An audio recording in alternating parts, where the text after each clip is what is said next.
Consistency. What does it mean to you?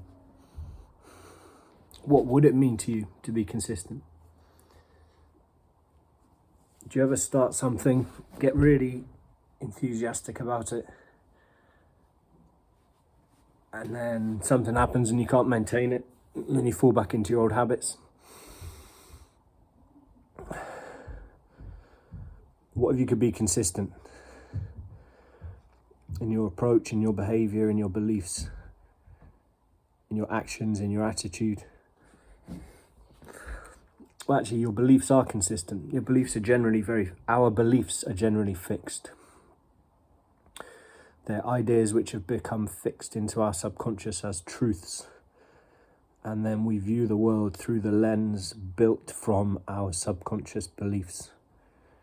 And then because we believe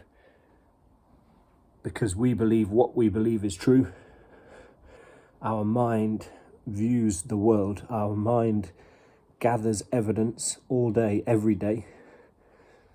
Through our subconscious beliefs, our mind gathers more evidence to reinforce our subconscious beliefs. So, effectively, we are seeing a world through a filter of a world we expect to see. So, effectively, taking another step further, we are creating the world we experience by expecting to experience it to some degree. And this is why I say perception is reality. Because two people can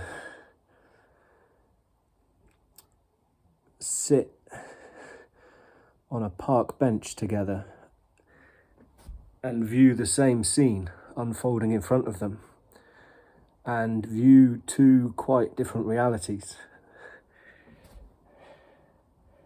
The internal narrative of those two people, which is played out on the scene in the park, could be totally different. So one of them might have an internal subconscious belief. For instance, that there's so many fat and lazy people about.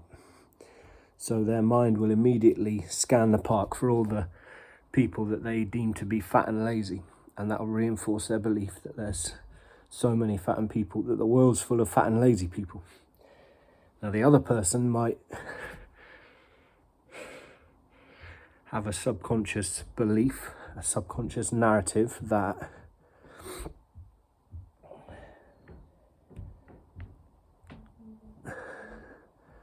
children have got the right idea. They keep life simple. They live in the present moment. They don't overcomplicate things. And then they'll be looking at all the children having fun in the park, playing, running around, and that'll reinforce their belief that the world's a simple place. Children have got the right idea. Life is simple, no problem.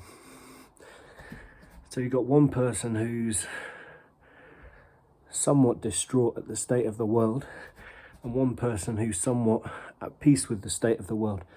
And the world that they're viewing is entirely reinforcing their own subconscious narrative about the world. And that the narrative of the world which they hold subconsciously is then applied beyond the dimensions of the park, beyond the limitations of sight, to create an entire universe in their mind. One is populated full of fat, lazy people, and one is populated full of happy, present, relaxed, simple pleasures of life. The universe in their mind is real. And this is why the subconscious is so powerful, and this is why perception is reality. Because our mind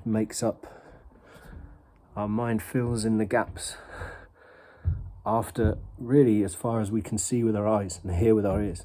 Everything else then, our mind fills in the gaps.